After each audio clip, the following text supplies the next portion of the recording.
Are the clutchless bikes the future of motorcycles or a passing fad? I'm not sure about that yet, but I will keep an open mind. Let's see if I'm gonna change my mind with riding a clutchless bike. What's up guys, welcome to another RokON vlog, and today we have again the opportunity to see behind the curtain. Thank you Dieter for inviting us and to show us how the Super Adventure gonna be made. Who is Dieter? Dieter is actually a guy that knows everything about the Super Adventures. You're the product manager, right? Yeah, in theory, I should be knowing everything. You're gonna test me today? I'm gonna test you definitely today. We're gonna see the whole process, how the bike is being built from the engine till the complete bike, right? And then later on, we're gonna go to the other side of Europe and to test it. We're gonna ride in a beautiful place and we're gonna see what this new bike is capable of. Let's see, let's go build some bikes. Welcome to the first station. Here's where we start with the engine, right, Dieter? So tell me a bit, few quick specs on the new engine. Yep, so key specs, of course, horsepower. 170 horsepower. Strike one! What? In the motor, insane. 145 Newton meters of torque. And of course, the big news is the automated manual transmission in this bike being built now. Okay, so now let's start the production. All right, so we're now at the first station where we're putting the engine together with the frame, the swing arm and the exhaust. Okay. This bike to being built from the start till the end is going to take us about 2 hours. Watch this, watch this. Boom, now the frame goes. The engine was married with the frame. Next up is the swing arm line. Let's jump in. Now it's time to put the swing arm on the frame.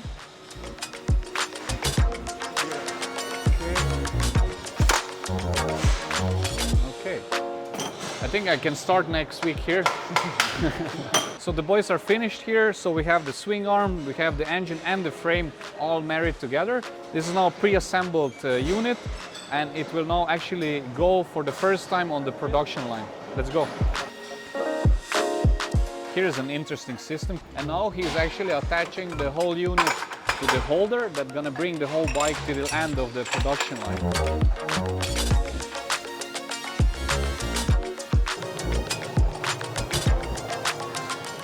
Really quite an interesting stage. Here we start getting the suspension fitted. Okay. The 1390 Super Adventure S and S EVO are fitted with semi-active technology suspension. So electronical, you can adjust different ride modes. So this is the semi-active suspension? This is the semi-active technology. We've now got a new, what we call a pulse width moderator. So that's everything, the sensor that works with the suspension. And then as well, like I say, electronically, how there's some new settings in the suspension that you can now do. But in auto, it's constantly adjusting depending on how the road conditions handle it. That's sick. Okay, let's put this now on the bike.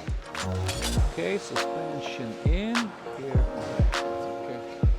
Bolt in, and that's pretty much it.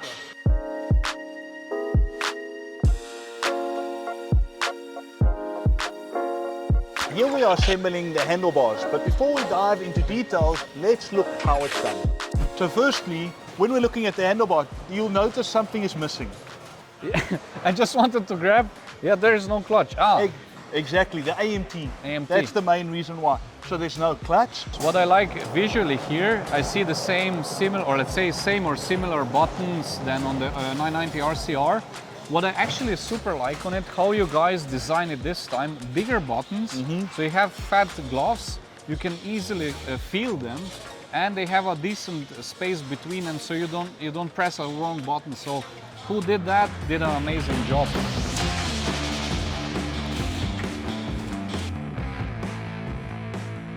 Now I am picking one of the most expensive parts on that bike, probably beside the engine, is the front light. And I would say with completely new design if you compare to the previous, but it still has this shape, right? Like an alien. So what is this box actually? Yep, now this is quite interesting. This is our all new adaptive cruise control. Okay. Standard on the S EVO, but you can retrofit it on an S and an R that you couldn't do in the previous generation. Okay. Cool, that's a neat feature. We talk about the nice new mask, but what are those little lights here? Yep, So these are our cornering lights that we have at 3 different angles. On the previous bike, it was integrated into the headlight. Now we've moved them to a different position to improve riding at night.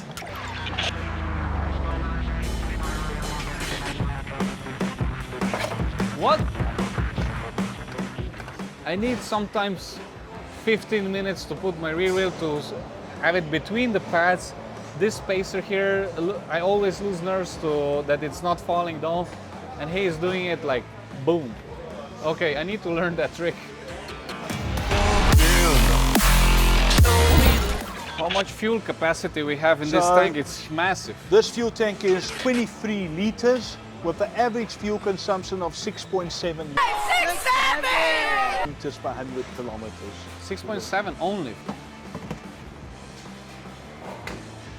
On my bike, I feel the difference. So my bike is 2019 model year, and the fuel is more here, but they changed it through the years. So they changed the shape of it, so the mass, or let's say the weight of fuel, is now lower. So the center of gravity is lower, and when I compare both bikes, this one is easier going through the corners. Okay, so pretty interesting thing now.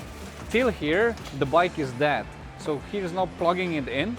He says that now the whole computer system is checking all the wiring connections. If everything is right, now the bike comes alive. So now we are coming to the finish line where they actually apply the panels on the bike, and the bike gets the shape of it. So okay? let's see a look how well you can fit a bike. Now let's see if I can manage. And just smack it in probably.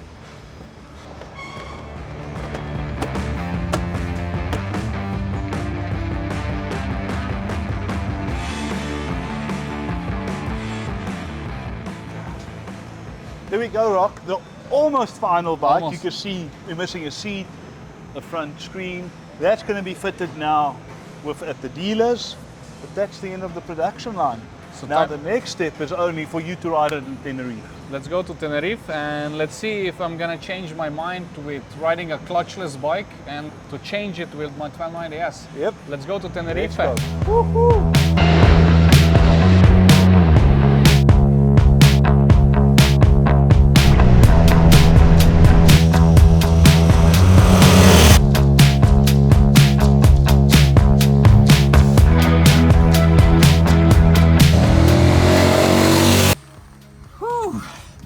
What an epic ride so far. Now we're gonna test this bike. We are now in Tenerife. We got already 48 hours behind us, and I got some first impressions of the bike, and we still need to try out a few things, starting with some stoppies and its suspension. You can actually switch on the anti-dive system. It stiffens up the front suspension when you brake hard. Should actually help me in my stunt riding world to make a nice long stoppie. Let's see if this works.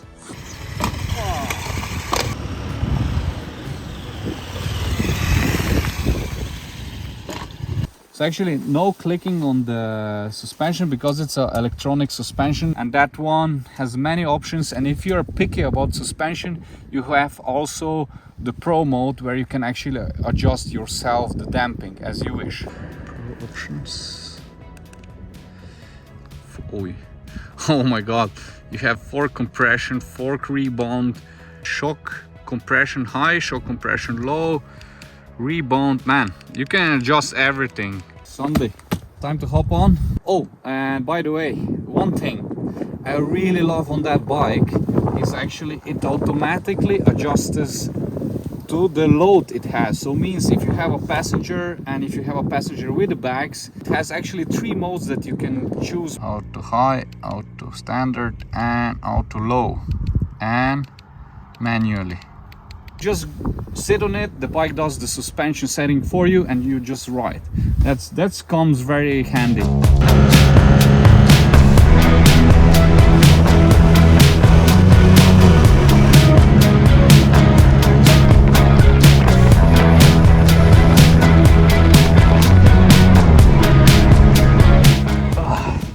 There is something missing right here.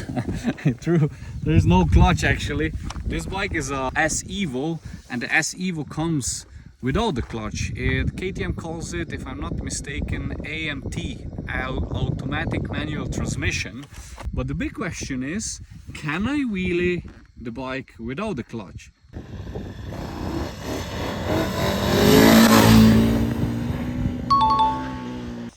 Yeah man, Sunday, it's actually a cheat code, I would call it.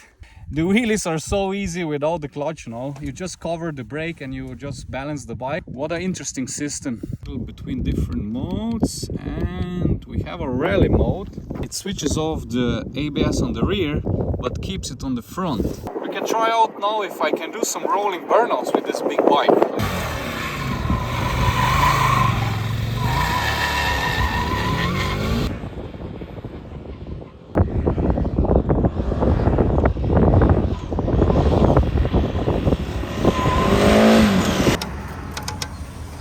Definitely to point out is the front windshield, 70 millimeters of adjustment, and yeah, huge improvement on the wind protection. If I have a feeling that the air actually goes over my head, so a pretty good improvement on the new Super Adventure S EVO. The S EVO doesn't only come in an orange version, but also in a white, black, orange one. You tell me in the comment section below which color option you like more. Front LED lights. I personally dig it because it's futuristic, sharp, fits to the overall look of the whole bike. And not only looks, but also the performance. They are super bright actually, especially when we came back from the mountain yesterday in the night. It really light up the street, and the cornering lights light up the corners way better than my previous generation as I have at home. So definitely a huge upgrade to the previous generation. Sunday, we've been driving 2 days with me on the pillion. How is actually the sitting position and comfort on the rear seat here? I would say it's good. I don't have that much experience, but it's nice. You sit high. So the seat, actually a lot of fans were asking how are the seats? Are they soft? Are they hard? Those seats are also, in my opinion, on the harder side. This is how we're gonna drive later on down from the mountain. I'll be walking. Pretty neat thing, central lock, nothing new on the modern bikes, but on the new Adventure you actually press this button here and it doesn't only lock the bike but also the luggage. So you just walk away and everything is locked. So that's a pretty handy thing. Let's talk about the engine now. As the guys told me, it has a new camshaft technology, and I definitely feel an improvement, especially at the low RPM. When you move slow, the bike moves very smooth, and you also feel that it comes alive also in the higher RPM.